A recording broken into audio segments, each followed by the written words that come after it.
लगभग 22 साल हो गए हैं। मैं छाती के निचला हिस्सा लकवा से ग्रस्त हूँ। मेरे फेफड़े आधे ही सांस भरते हैं, आधे पैरालाइज्ड हैं। पानी के बाहर लोग उठाकर रखते थे और जब भी रखते थे तो कहते थे कि 4 लोग देखो इसकी अर्थी उठा रहे हैं। वही हरियाणा के खाप के लोग क्या तो कतई कंडम हो गई, छोरी तो भगवानों की मरा करे है। और मुझे ये पहचान मंजूर नहीं थी। मैं ताउम्र उस पहचान को लेकर नहीं जीना चाहती थी, क्योंकि सीखिए स्पोकन इंग्लिश, पर्सनालिटी डेवलपमेंट और बहुत कुछ इंडिया के टॉप एक्सपर्ट्स के साथ। आज ही जोश स्किल्स ऐप पर अपने मनपसंद कोर्स को शुरू करिए। Download the app today. कदमों को रुकना मंजूर न था, कदमों को रुकना मंजूर न था, राहें और भी तो है, तय तो करना है तो क्यों ना हंसकर, ये जिंदगी एक सफ़र ही तो है।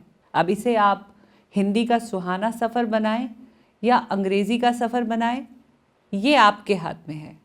मैं दीपा मलिक आज अपनी कहानी आप सबके साथ बांटने और सुनाने आई हूँ।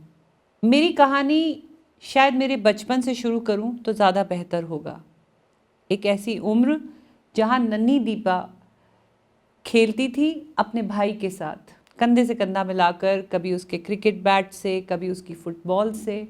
लेकिन फिर एक ऐसा वक्त आया कि मुझे बाहर जाना अच्छा नहीं लग रहा था। मैं बिस्तर पे ज़्यादा बैठने लगी थी। शायद उस वक्त मेरे अंदर के जो खेलों का प्यार या जो क्रिकेट बैट और फुटबॉल को मारने का प्यार अगर मेरे पिता ने न पहचाना होता तो कभी ये भी नहीं पहचाना होता कि मेरे अंदर अंदर ट्यूमर पल रहा है।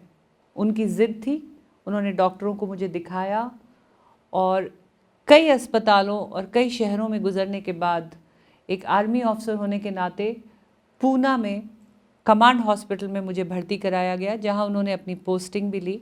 अक्सर मैंने कमरे के कोने में अपनी माँ को छुपकर रोते हुए देखा था कि क्या मैं कभी चल भी पाऊंगी। और वही समाज के ताने जो बचपन में शायद मेरे कानों में नहीं गूंजे, छोरियां तो भगवानों की मरा करे है, आ छोरी तो कतई कंडम होगी, पूरा शरीर लकवाग्रस्त हो गया, भाई इब क्यों होगा, इसके तो छोरा भी ना है, 2 छोरियां से। मात्र 6-7 साल की उम्र में मुझे बेल्टों से फ्रेम के अंदर और कैलिपर्स पहनाकर, जो लोहे की लंबी लंबी छड़ें जो पोलियो जैसे जब बीमारी होती है उसमें बांधी जाती है, उसे बांधकर मुझे खड़े करने की प्रैक्टिस कराई जाती थी। मुझे चलने के लिए जोश दिया जाता था। लेकिन जब मैं उस पर खड़ी होती थी तो जहाँ जहाँ वो बंधता था वहाँ छाले पड़ जाते थे, वहाँ पे खून रिसता था और बहुत तकलीफ़ होती थी। पर उस तकलीफ़ में से भी मैंने अपने जीवन की एक बहुत बड़ी सीख सीखी कि जब भी आप अपनी छोटी सी तकलीफ़ या अपने दर्द के ऊपर उठकर अपने बड़े सपने की ओर गौर करते हैं, और उस वक्त जो सपना मुझे दिखाया जा रहा था वो था कि आपको दोबारा चलना है, अपने पैरों पे खड़े होना है। और वही हुआ। मैं उस दर्द को भुलाकर अपने चलने की प्रैक्टिस करती थी और धीरे धीरे 1 कदम, 2 कदम, 4 कदम और मैं फिर से दौड़ने भागने लगी। बचपन की वो बीमारी शायद एक धुंधली याद रह गई। कोई मेरी पीठ देख लेता था और पीठ पे कटा हुआ निशान देख लेता था, तभी उसको ध्यान आता था कि ये क्या है और ये क्या तकलीफ़ थी। उसके अलावा मैं अपने स्कूल में खूब खेली, खूब पार्टिसिपेट किया और कॉलेज लाइफ में भी मैंने बास्केटबॉल भी खेला, राजस्थान की पहली क्रिकेट टीम का भी मैं हिस्सा बनी और ज़िंदगी फिर आगे बढ़ी।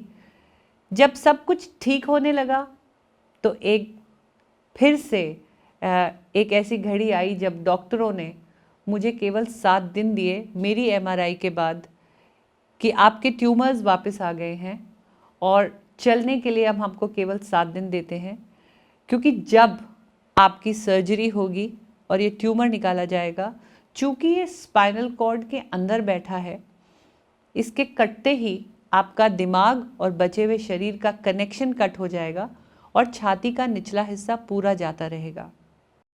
और ये भी हो सकता है कि ट्यूमर निकालते वक्त जितना भी इन्फेक्शन है वो शायद ब्रेन तक स्प्रेड हो जाए या बॉडी में चला जाए और शायद आपकी जान भी जाती रहे।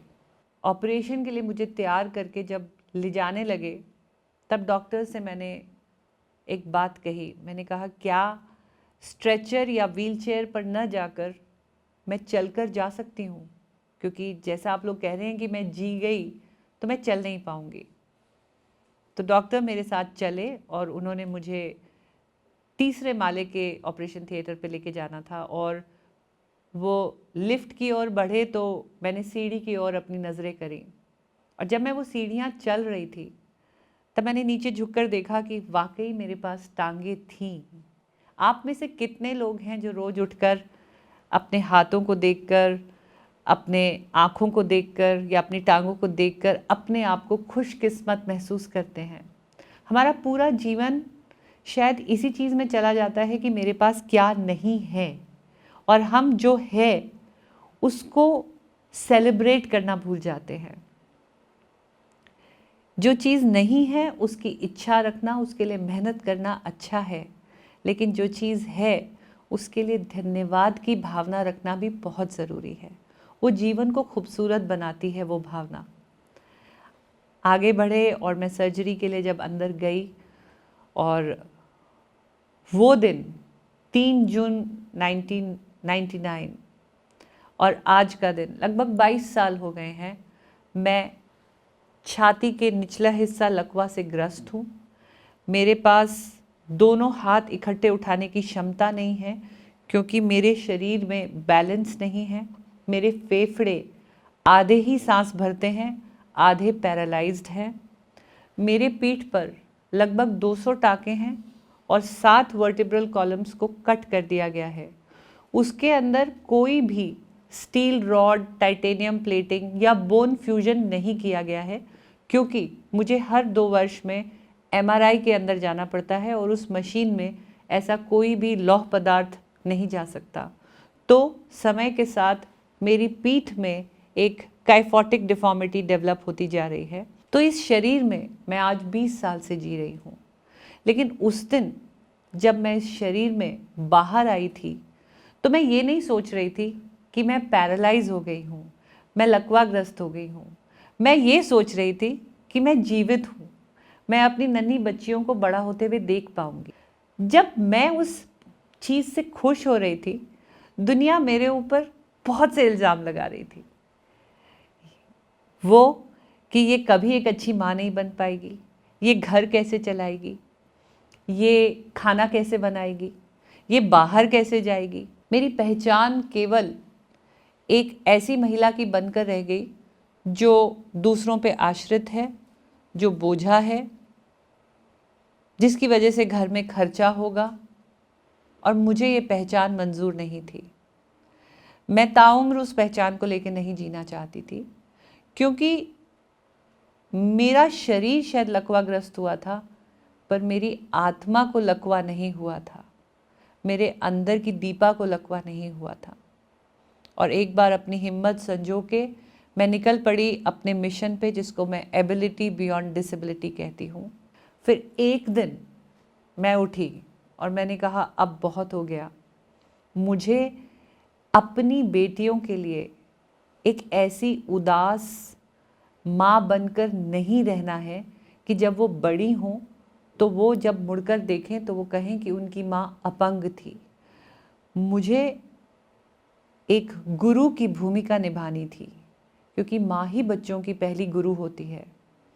तो मैं बहुत खुश नसीब थी कि मेरी 2 बेटियां थीं जहाँ से मेरी हिम्मत उठकर आई। पहला कदम ये था कि मैंने एक केटरिंग प्रोजेक्ट शुरू किया, पहले होम डिलीवरी टिफ़िन सिस्टम से, उसके बाद धीरे धीरे एक पूरा गार्डन रेस्टोरेंट। मुझे एक आर्थिक बोझा समझा जा रहा था और एक समय ऐसा आया कि मेरी अर्निंग मेरे पति से भी ज़्यादा होने लगी। और वहाँ से जब मैं लोकल लोगों से मिलने लगी, बातचीत करने लगी, तब मुझे पता लगा कि महाराष्ट्र में खेल भी होते हैं, हम जैसे लोगों के लिए खेल भी होते हैं, या तकनीकी इतनी एडवांसमेंट हो चुकी है कि अगर मैं दोबारा मोटरसाइकिल चलाना चाहूँ तो कस्टमाइज़ करके मोटरसाइकिल आज की मैकेनिकल इंजीनियरिंग, ऑटोमोबाइल इंजीनियरिंग के हिसाब से वो हो सकती है, क्योंकि विदेशों में वो हो रही है। तो जब विदेशों में हो रही है तो भारत में क्यों नहीं हो सकती? ऐसा विचार लेकर मैंने ढूंढना शुरू किया, और ढूंढते ढूंढते जब मैं ये कर रही थी तो मुझे कहा गया कि ठीक है, मोटरसाइकिल बन भी गई तो केवल हाथों से कैसे कंट्रोल करोगे, आपके तो कंधों के बीच में 200 टाँके हैं और कमज़ोर हैं कंधे। तो फिर मुझे समझ आया कि मुझे कंधों में जान भरनी है, और उस जान भरने के लिए मुझे पानी में उतारा गया और पानी की एक्सरसाइजेस करानी शुरू करी, और सडनली मेरे अंदर एक स्विमर पैदा हुई, क्योंकि जब मैं डूबी नहीं मतलब मैं तैराक हूँ। तो तैराकी करने में मुझे एक एहसास हुआ आज़ादी का। जो शरीर पानी के बाहर लोग उठाकर रखते थे, और जब भी रखते थे तो कहते थे कि 4 लोग देखो इसकी अर्थी उठा रहे हैं, लेकिन पानी में तैरने के बाद जब मैं खेलों से जुड़ी, मैं नेशनल्स में 3 गोल्ड, 3 नए स्ट्रोक सीख कर जीत कर जब आई और 3 नए नेशनल रिकॉर्ड बनाए, और मलेशिया में जाने का मेरा सिलेक्शन हुआ, और मैं वहाँ से एक अंतर्राष्ट्रीय मेडल जीत कर अंतर्राष्ट्रीय स्तर पर इंडिया का ट्रैक सूट लगाकर हाथ में मेडल लेकर जब लौटी, तो वही व्हीलचेयर को मैं यूँ कहती हूँ कि 4 लोग आपकी नज़र में अर्थी उठाते हैं, लेकिन 4 लोग महारानी की पालकी भी तो उठाते हैं। खेलों ने मुझे एक नया वजूद दिया, अपनी ज़िंदगी में एक नया मकसद दिया। एशियाई खेलों में मैंने मेडल जीता। 2010 में पहली भारतीय महिला बनी जिसने एथलेटिक्स में देश को मेडल दिया। वर्ल्ड चैम्पियनशिप में भी मैं पहली भारतीय महिला बनी एथलेटिक्स में।